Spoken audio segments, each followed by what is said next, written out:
بسم اللہ الرحمن الرحیم الحمد للہ رب العالمین والعاقبۃ للمتقین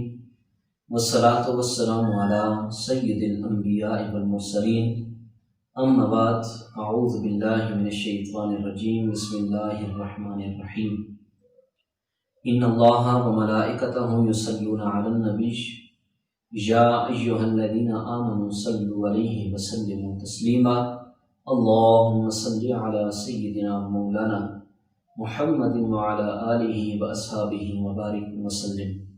جتنے بھی سننے والے سامعین ہیں، میں تمام سے یہ گزارش کروں گا کہ تمام ایک مرتبہ حضور علیہ السلام کی ذات بابرکات پر درود و سلام پیش کریں۔ الصلاۃ والسلام علیک یا سیدی یا رسول اللہ وعلی آلک و اصحابک یا سیدی یا حبیب اللہ۔ ناظرین، آج کی اس ویڈیو کے اندر آپ کو میں جس حوالے سے، جیسا کہ آپ نے ویڈیو کا ٹائٹل دیکھ لیا، اسی کے بغیر میں کسی تاخیر کے اور بغیر ادھر ادھر کی بات کیے ہوئے میں سیدھا اپنے ٹاپک کی طرف آ رہا ہوں۔ اور یہ جو فضیلت ہے، یہ صرف درود پاک کی فضیلت ہے۔ حضرت امام حسن بصری رحمۃ اللہ تعالی علیہ، آپ ایک کوفی تابعی ہیں۔ آپ کے پاس ایک عورت آئی اور اس عورت نے آ کر آپ سے عرض کی کہ حضور، میری جوان بیٹی فوت ہو چکی ہے اور نہ جانے وہ کس حال میں ہوگی، مجھے کوئی ایسا عمل بتائیں، مجھے کوئی ایسا طریقہ بتائیں، کوئی وظیفہ بتائیں کہ جس وظیفے سے میں اپنی بیٹی کا حال معلوم کر سکوں، میں دیکھ سکوں، خواب میں مجھے پتہ چل جائے کہ میری بیٹی کے ساتھ کیا معاملات ہو رہے ہیں۔ حضرت امام حسن بصری رحمۃ اللہ تعالی علیہ، آپ نے اس عورت کو ایک وظیفہ بتایا اور کہا کہ عشاء کی نماز کے بعد 2 رکعت نماز نفل پڑھنا، اور وظیفہ بتایا کہ یہ وظیفہ تم کرنا، تمہیں تمہاری بیٹی خواب کے اندر آ جائے گی اور تمہیں معلومات ہو جائے گی کہ وہ کس حال میں ہے۔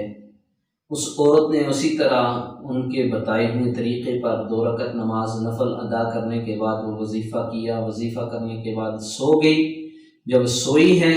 تو رات کو دیکھتی ہے کہ وہ اس کی بیٹی اس کے خواب کے اندر آئی ہے، اور وہ عورت بڑی حیران ہے اور وہ بڑی خوف زدہ ہے۔ اس نے دیکھا کہ اس کی بیٹی کو آگ کا لباس پہنایا جا رہا ہے، آگ کی زنجیروں کے اندر اس کو جکڑا گیا ہے اور جہنم کے طرح طرح کے عذاب کے اندر وہ مبتلا ہے۔ وہ بڑی خوف زدہ ہوئی، بڑی ڈر گئی۔ اسی روز صبح فوراً حضرت امام حسن بصری رحمۃ اللہ تعالی علیہ آپ کی خدمت میں حاضر ہوئی۔ حاضر ہو کے عرض کرنے لگی، حضور، میں نے اپنی بیٹی کو دیکھا کہ میری بیٹی جہنم کے عذاب کے اندر گرفتار ہے، اسے آگ کا لباس پہنایا جا رہا ہے اور اس کو زنجیروں سے کے ساتھ، آگ کی زنجیروں سے اسے جکڑا گیا ہے۔ حضور دعا کریں کہ اللہ تبارک و تعالی میری اس بیٹی کو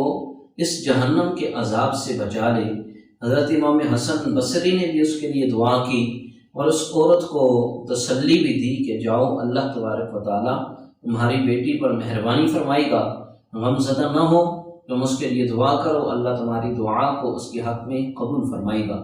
حضرت امام حسن بصری رحمۃ اللہ تعالی علیہ آپ بھی ایک سفر پر نکلے اور راستے میں ایک قبرستان آیا۔ اس قبرستان کے اندر وہ وہاں پر جا کر کچھ دیر انہوں نے آرام کیا، اور عموماً بزرگوں کا یہ، جب بھی وہ سفر میں ہوتے تھے، یہ معمول تھا کہ وہ قبرستان کے پاس جا کر آرام کیا کرتے تھے۔ اور یہ بھی کہا جاتا ہے کہ قبرستان کے اندر انسان کو کوئی بھی چیز نقصان نہیں دے سکتی ہے۔ تو حضرت امام حسن بصری رحمۃ اللہ تعالی علیہ وہ بھی قبرستان کے اندر گئے، وہاں پہ آرام کیا۔ آپ جیسے ہی لیٹے، آپ کی آنکھ لگ گئی، سو گئے وہاں پر۔ حضرت امام حسن بصری خواب کے اندر دیکھتے ہیں کہ وہ جنت کے اندر جا رہے ہیں، جنت کے اندر گھوم رہے ہیں، اور وہاں پر ایک حسین و جمیل خوبصورت لڑکی ایک بڑے ہی خوبصورت تخت پر بیٹھی ہوئی ہے، اور اس کے ارد گرد غلمان اس کی خدمت پر معمور ہیں۔ آپ قریب گئے اور پوچھا کہ اے حسین و جمیل، اے اتنے خوبصورت تخت پر بیٹھنے والی عورت، تم کون ہو اور تمہارا کیا عمل ہے کہ جس کی وجہ سے اللہ نے تمہیں جنت کے اندر اتنا بلند مقام عطا فرمایا ہے؟ تو اس عورت نے، نوجوان لڑکی نے کہا کہ اے امام حسن بصری، میں اس ماں کی بیٹی ہوں، اس بوڑھی عورت کی بیٹی ہوں کہ جو آپ کے پاس وظیفے پوچھنے کے لیے آیا کرتی تھی۔ حضرت امام حسن بصری رحمۃ اللہ تعالی علیہ، آپ نے اس سے پوچھا کہ تم تو جہنم کے اندر طرح طرح کے عذابات کے اندر مبتلا تھی، آج تمہیں یہ جنت کے اندر اتنا اعلیٰ مقام کیسے مل چکا ہے؟ تمہاری ماں بتا رہی تھی کہ تم طرح طرح کے عذاب کے اندر گرفتار ہو، تمہیں آگ کی زنجیروں کے ساتھ جکڑا گیا ہے، تمہیں آگ کا لباس پہنایا جا رہا ہے۔ تو وہ عورت کہنے لگی، حضور یہ بات درست ہے کہ مجھے عذاب کے اندر ہی، میں عذاب کے اندر تھی اور مجھے عذاب دیا جا رہا تھا، لیکن ایک اللہ کا نیک بندہ وہ جب اس قبرستان سے گزرا، اس نے ایک مرتبہ درود پاک پڑھا ہے، اس نے ایک مرتبہ درود پاک پڑھ کر اللہ تبارک و تعالیٰ کے جتنے بھی یہاں پر بندے مدفون تھے اس قبرستان کے اندر، ان تمام کو ایصال ثواب کر دیا ہے۔ اس کے ایک بار درود پڑھنے کی برکت کی وجہ سے اللہ نے نہ صرف مجھے یہ مقام عطا فرمایا ہے،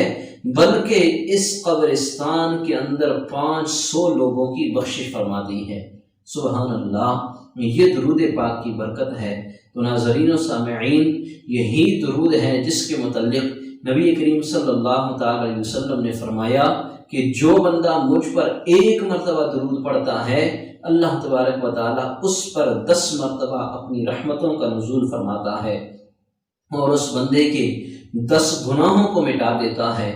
اور اس کے 10 درجات کے اندر بلندیاں عطا فرماتا ہے۔ اور ایک اسی طرح کی ایک اور روایت ہے جس کے اندر نبی کریم صلی اللہ تعالی علیہ وسلم نے فرمایا کہ سوکھی لکڑیوں کو آگ اتنا جلدی نہیں کھاتی ہے کہ جتنا درود پاک گناہوں کو کھا جاتا ہے، کہ درود پاک پڑھنا یہ گناہوں کا کفارہ ہے۔ نبی کریم صلی اللہ تعالی وسلم کی ذات گرامی پر جس قدر ہو سکے تمام احباب درود پاک پیش کریں۔ الصلاۃ والسلام علیکہ یا رسول اللہ وعلی آلک و اصحابک یا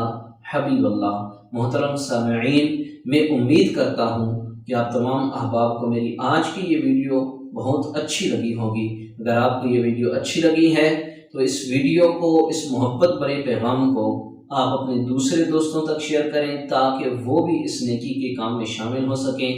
آپ کو بھی ثواب ملے، اللہ تعالیٰ مجھے بھی اس کا اجر عطا فرمائے۔ اور ساتھ ہی ساتھ اس چینل کو ضرور سبسکرائب کیجیے گا اور ساتھ لگے گھنٹی کے نشان پر ضرور کلک کیجیے گا تاکہ آگے جتنی بھی میں ویڈیو اپلوڈ کروں اسی طرح کی ویڈیوز کا نوٹیفیکیشن سب سے پہلے آپ کو ملے۔ اپنی دعاؤں میں یاد رکھیے گا، انشاءاللہ تعالی نئی ویڈیو کے ساتھ، نئے ٹاپک کے ساتھ آپ لوگوں کی خدمت میں حاضر ہوں گے۔ اپنی دعاؤں میں یاد رکھیے گا۔ اجازت دیجیے، اللہ حافظ، اللہ نے